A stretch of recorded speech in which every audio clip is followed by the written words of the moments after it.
members, students, co-candidates, a pleasant morning to all of you.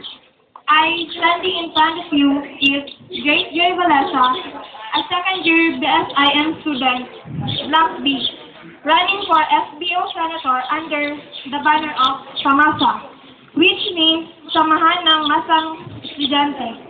Instantly, I'm seeking for your avid support this upcoming election. I won't promise anything, but I assure you that I will do my best and be a responsible officer. Just give me a chance to prove it. Again, support and vote the Samasa Party, Vic Monte for SSC President and Alfredo Bagayong for SSC Vice President, and me, Grace Joy Valesa, for SBO Senator. That's all. Thank you, and have a good day.